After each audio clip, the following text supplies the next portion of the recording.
What's up, guys, and welcome. Today I have an amazing game for you. Beautiful, fantastic, fabulous. With the white pieces, we have world champion, former world champion Magnus Carlsen playing one of my favorite players, Vaselin Topalov. Now, Topalov is one of my favorite players, but in this game, he's the victim. Let's jump into the game. Magnus starts with d4. Topalov replies d5. He copies Magnus. c4, c6. He does not copy him anymore. Knight f3, knight f6, we have the Slav defense, and after knight c3, Topalov plays e6, which is called the semi-Slav. The Slav is like this when you take dc and then you go bishop f5. This is the Slav defense. But Topalov prefers the semi-Slav. He plays it a lot and he won many good games with it. I think he beat Magnus with the semi-Slav in a different game. So bishop g4 by bishop g5 by Magnus, and here h6. Now d takes on c4 here is known as the what? I think Botvinnik system or setup or variation, and it's very dangerous. I mean, if you don't know it, don't play it. It goes like this: e4. Now b5, defending the pawn because white was threatening to take the pawn. After b5. You go e5. Now it looks like the knight is lost, but here black has h6, bishop g5, h4, keeping the pin, and now g5. And here you play knight takes on g5, h takes on g5, bishop takes on g5. After knight bd7, white can take, and black can go, let's say, queen b6, bishop b7, and castles. This variation is very dangerous. If you don't know it, just avoid it.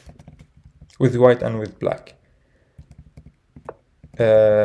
Now after h6, Magnus plays bishop takes on h6, f6, queen takes, and now e3. He captured the knight with his dark squared bishop, and he put his central pawns on dark squares to cover the dark squares. That's how you should play. Now knight bd7. Now the idea here for white is to play bishop d3 and achieve e4.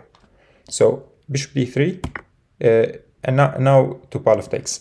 You usually want to wait for the bishop to develop and then take here. You don't want to, let's say here. You don't want to take here because now the bishop develops for free. So you want white to waste a move here with bishop d3 and then you take. So you force white to lose a move here. g6 to develop the bishop to g7. Castles. Just a note here. Black's idea usually is to push e5 and free himself, but if he plays e5 here, then it's not a great move because you're still lacking development. Look at these pieces.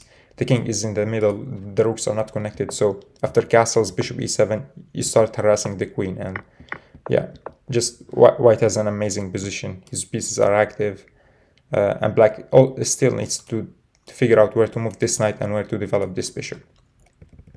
Okay, so g6, castles, bishop g7, e4 here by Magnus. And now black castles. And here Magnus plays e5.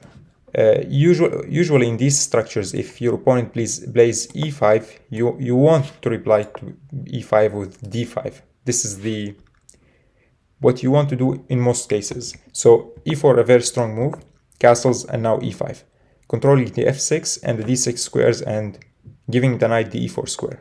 Queen e7 and now queen e2, developing the queen, connecting the rooks, and here b5 by Topalov. This is a great move. He wants to put the bishop on b7 and then play c5. This is one of the ways to develop this bishop in these structures, because the bishop has no scope on this diagonal, so you put it on this b7 h1 diagonal and then you play c5 to free the bishop and strike this central structure. So bishop d3, bishop b7, and here a nice move by Magnus. A player like you might play, okay, I have the rooks, I have to develop them, rook ac1, rook fd1. No, every move Magnus plays has a meaning. Bishop e4. Now stopping c5 here for black. So rook fd8, rook ac1, again pressuring this c line and making it harder to play c5. Rook b8 now defending the bishop, and here rook f d1. Anticipating the opening of the d file, because black eventually wants to play c5. So after you take here, or black takes, you will open up the d file for your rook. Now a6, defending the b5 pawn and intending to play c5, and here a4 by h4 by Magnus. Magnus wants to create some attacking chances on the king side. Bishop a8. This is not the best move here. The best move for Topalov was just to play c5, and after bishop takes, I think what Topalov feared here was after bishop takes, rook takes, queen e4, the rook goes back, Magnus plays d5, and after takes, it seems like white has very active pieces, and the queen is gonna get harassed, but white has nothing actually here. I mean, the position is equal according to the engine, and you have 3 against 2 here on the queen side, so you as black also have some chances, but this looks scary, definitely. I mean, the queen is gonna get harassed a lot here, so, and then you play c5 and you have a nice pawn structure on the queen side. But Topalov played the human move bishop a8 and rook c2. This is a very nice move. Now, this prepares to double either on the d file or the c file, depending on what black is going to play. So after c5, you could take and maybe double on the d file, or just play rook dc1 and double on the c file. So this move prepares to double on either files. Rook dc1, c8, sorry, and then rook dc1, queen f8, a4 here, attacking this structure. Now Topalov here played c5. Not the best move. He should have pushed here first, and then after the knight moves, you play c5. But he just could not handle all of this pressure, and he played c5 here. Now c5 loses a pawn here after a takes, c takes, knight takes, bishop takes, queen, knight takes, sorry, and rook takes, because there's a lot of pressure here on the file. So rook takes, and here pawn takes by Topalov. If you take this pawn, I mean, you lose this, and you have now 2 connected pass pawns on the queen side. So pawn takes, and look at these knights. I mean, they are ready to jump into black's camp, and they're just quite strong. So knight c6 here, rook b6. Just be careful not to play this move, because after knight check, you lose your rook. The queen can't defend the rook anymore, so you lose here. So rook b6, and now f4, defending the e5 pawn. Queen a6, queen a8, sorry, attacking the c6 knight, and now knight e7, check, king h7, and here Magnus plays a strong move, h5, just weakening this diagonal. Now rook goes to a6, and here Magnus takes and plays rook c7. It looks like an active move, but so after rook c7, it looks like this move is strong, but there's queen takes here. So the knight is pressured, the rook is pressured. If you take the rook, I can take your rook maybe.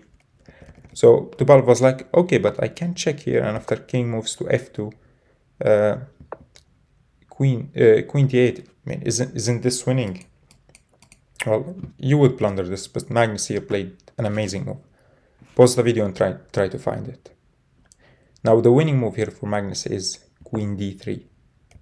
This is a very powerful move. Okay, but you might ask, this knight is pinned and white is threatening the knight, but what if I take the rook here?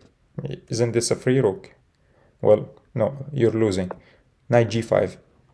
The queen and the knight attack g6, and after pawn takes, queen check, king goes to h8, queen h5 check, bishop blocks, and queen takes. This is checkmate. The knight controls the g8 square. So queen takes on e7, and now rook takes knight. Queen goes to g5 with check, king f2, f3, queen h5 check. After king g3, Topalov resigns. I mean, look at this king.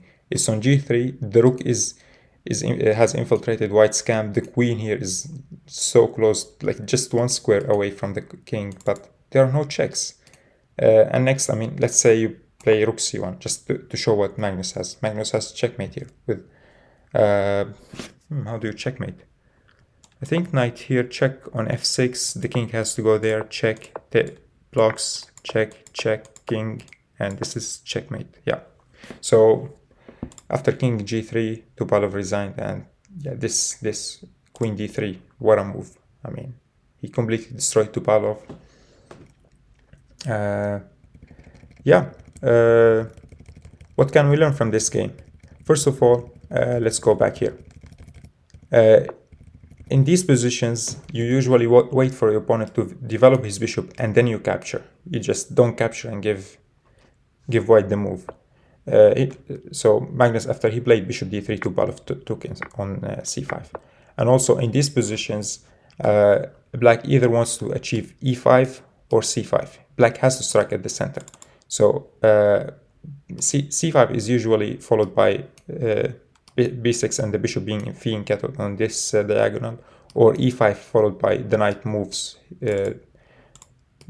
either takes here or goes somewhere, and the bishop develops from this diagonal. So black in these structures has to play with the c or e pawn in order to, first of all, attack white's center, and second of all, get this dark squared bishop into the game. If black does this successfully without being punished, then black is at least equal in these positions. Okay, so that was the game. I hope you like it. Drop me a like, comment on this video. Yeah, share, subscribe, all of this stuff. And yeah, see you soon. Bye.